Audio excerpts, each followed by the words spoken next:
No, it's not Countach, but rather Countach. Welcome back. Benvenuti a tutti. Today we speak about the Lamborghini. This has probably been the most requested car since starting my YouTube channel. This car today that I'm going to be speaking about is the reinterpretation of the original Lamborghini Countach.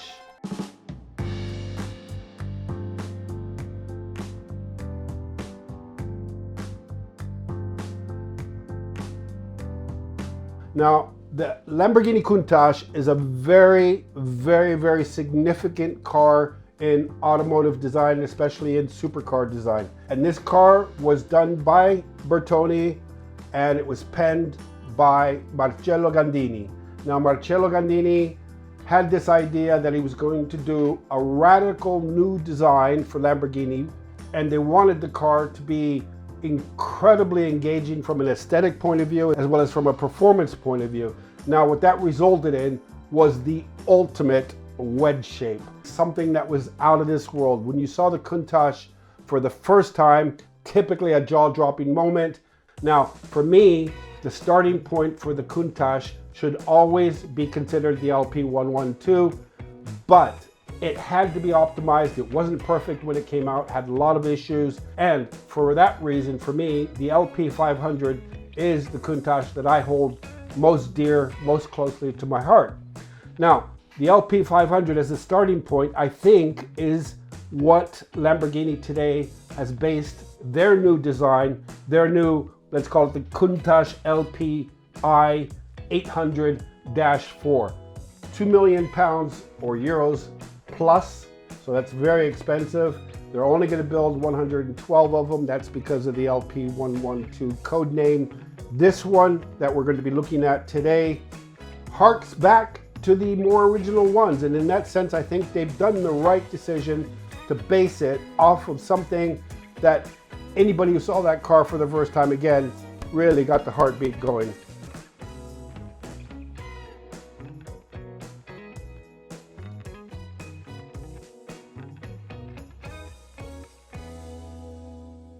So now, having said all that, looking at the car from a front three-quarter view, I see immediately that I'm looking at a modern version, an up-to-date version of the Countach.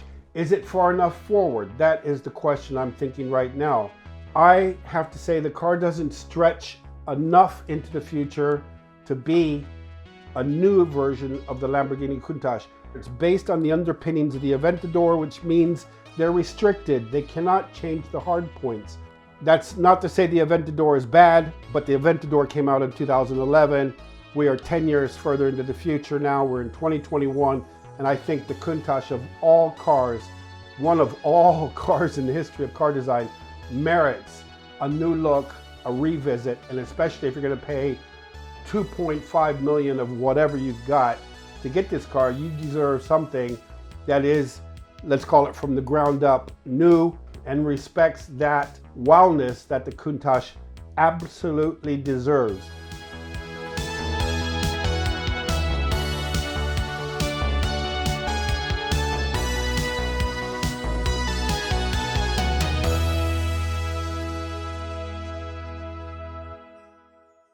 So one of the first things that I really do like on the front end of this car that really reminds me of the original ones is the very thin horizontal slit that goes through the front end. You've got a few intakes on the side which add a little bit of aggression. For me, understanding that Lamborghini is about very sharp edges, very defined edges, I would perhaps look at the area of the headlights here that for me are straying a little bit away from that essence of Countach, the original Countaches, where they had the pop-up headlights, the retractable headlights. I think there might be a way to actually readdress the headlights to give us that impression of a pop-up headlight, a retractable headlight, without actually being a retractable headlight. There are methods today that you can actually perhaps have something like a sliding cover that just allows the light to pop through. There are ways perhaps that we can make the eyes, the look of the front end, much more Countach, original Countach looking. I think the angled headlights give it a little bit of almost a squint that can look a little bit perhaps evilish. And now moving on to the side, I love the profile of this car. I see a few things also that don't bug me, but my sense of design is slightly different. I think if we start readdressing the actual hexagon shapes that we have here, where the door shut line is, for me that's too far back. We're talking scissor door design on this car because Lamborghini was the first production car to introduce scissor door design. We're not going to leave that behind. We're going to keep it, but we're going to change a little bit the hexagon arches, typically very Countach like, especially in the back one. I think also that the A-pillar of the Countach here is a little bit too thick. There's no reason in this day and age to make the A-pillars look so thick. As we come down here and the glass line, the belt line on the side here has that dip. That's something that I struggle a little bit with because it's such a jolt to come down and then angle so quickly back up. That is Lamborghini. I've seen it done before. I don't want to lose that, but I think we have to readdress it slightly such that it works better overall. Now, another issue that I have on this car specifically is the exterior mirrors. Again, recall the original LP400 with its periscopo, which means a periscope. They had the mirror actually placed above, so you had the rear view coming out of the center of the roof, forward center of the roof. That worked very well. That was an extremely iconic element of design. Another critical element, extremely critical element on this car is probably the main graphic on the side, and that has completely let me down. You have to understand that the original LP112 and the original LP500 had problems with air intake and airflow on the side of the car, getting air, sufficient cooling into the engine. On a fire-breathing V12, it needs air. So what did Lamborghini come up with? They didn't actually invent it. This is a design that was actually created by the National Advisory Committee for Aeronautics, and that's something called the NACA duct. NACA duct is basically the best way to get a low drag inlet design with minimal disturbance to the airflow of getting air into the engine. So that's why the shape of the intake duct on the side of an LP400 is the way it is. So I want to keep that NACA duct on the side of this new interpretation of the car in such a way that it looks great and it works great.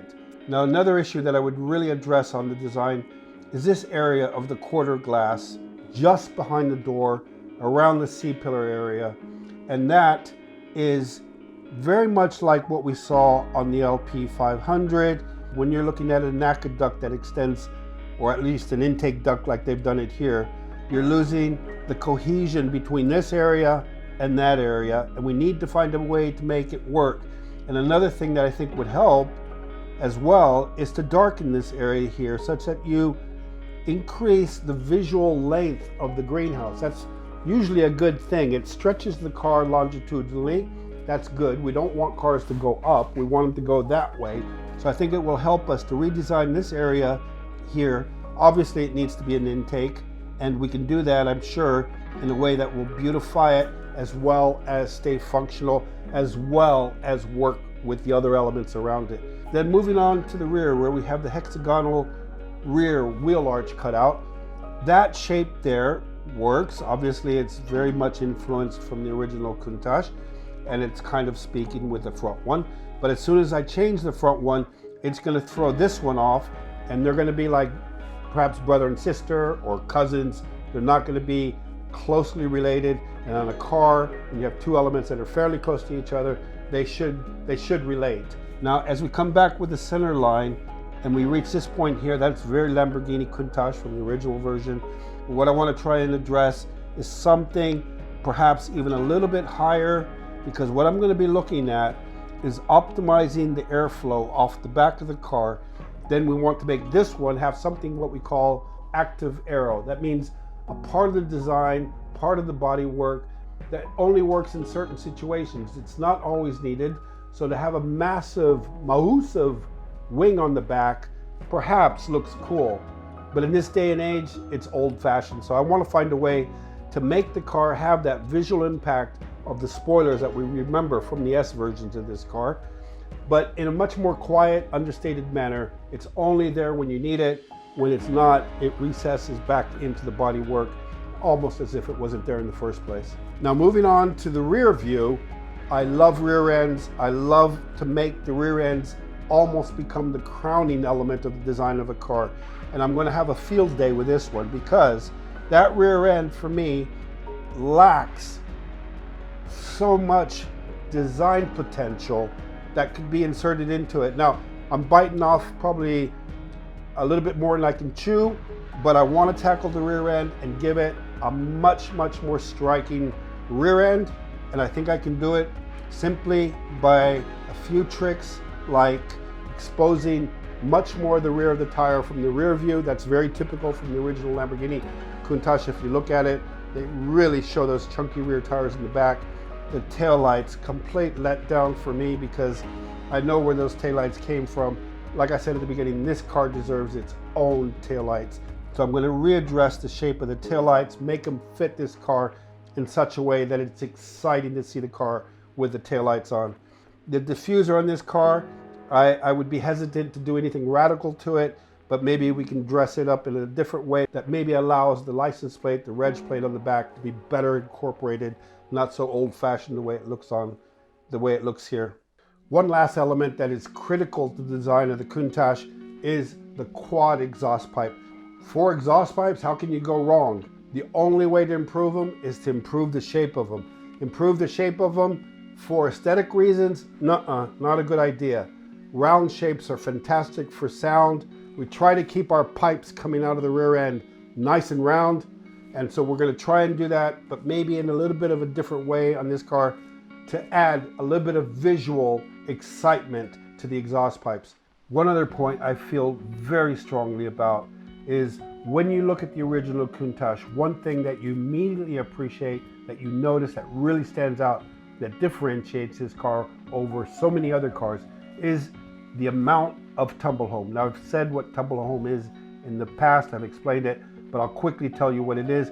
When you take the belt line where the glass meets the body of the car, that point there going upwards, that angle is what we talk about when we use the word tumble home. Now, on the original Countach, it's quite extreme, limits a little bit the interior headroom, but on this car, with the width that we have on it, I think we can afford to go in a little bit, and if we can't, let's push the driver and passenger slightly closer together to get that effect of the tumble home. And let's not forget, we're reducing the amount of frontal surface area, which can only be a good thing. So we're going to move the top of the glass inwards slightly, or as much as we can do it, to get that tumble home effect, increase it, make it look dramatic. So in summary, what I think the new Lamborghini LP 800-4 does really well is it captures the essence of the original Lamborghini Countach up to a certain point. Having been based off of a car that already is existing means it's pretty much attached to that same design language, that same engineering excellence that came out with that original base of a car, which was the 2011 Aventador. If I could see this car moving onwards into the future, another 10 years, 2021, then I would have been happy with this design. At the same time, I'm not saying I dislike this car. I love the purity of the design. They've done a great job handling the proportions of this car and the details. Just a few extra little bits of hours and late nighters would have made this car perhaps the definitive successor to the Lamborghini Countach.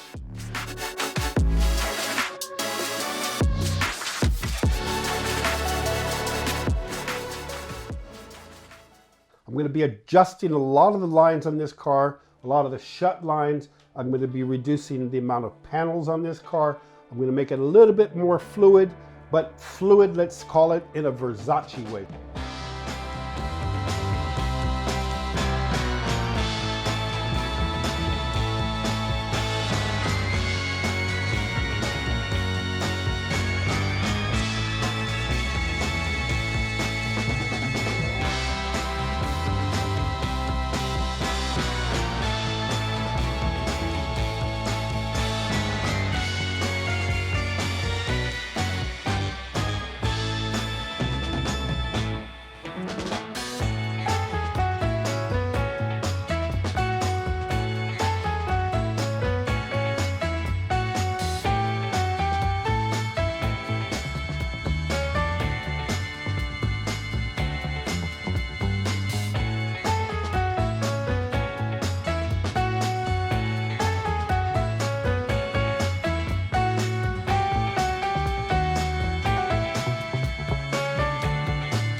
Before I give a rating on this car, let's remember that there are iconic cars in history that have been reinterpreted. Some have been hits, some have been misses, but whenever you try to redesign an icon, you're playing with fire, you risk getting burned.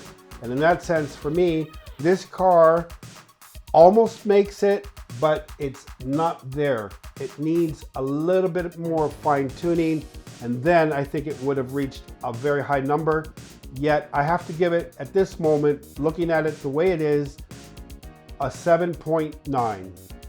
My honest feeling is that Lamborghini's milking the cash cow based on the awesome reputation of the original Lamborghini Countach makes me a little bit sad. Nice that it's back, but again, there are not enough original parts and innovation involved in the design of this car, so it doesn't put it into that league of what you should expect for 2 million plus. 2 million is a lot of money. I'm not a marketing or finance guy, but I think, 500, $500,000 might cut it. Now, despite everything I've just said, all 112 of these vehicles have been sold. As always, thank you very much for watching. Much appreciated. Let me know in the comments below what you think of the new Lamborghini Countach. Love seeing your comments, your remarks, and we'll see you in the next episode. Ciao, grazie mille, ci vediamo presto, a dopo. Lastly, I've teamed up with Fireball Tim Lawrence of Fireball Publishing to bring out, available worldwide on Amazon, the official Frank Stephenson coloring book. So be sure you go on to Amazon and order your copy from today on. I'd love to see your work, so be sure to hashtag them under hashtag Frank Stephenson Challenge, and that way we'll have them all in one place and I'll be able to select the very coolest ones and feature them all in an upcoming video.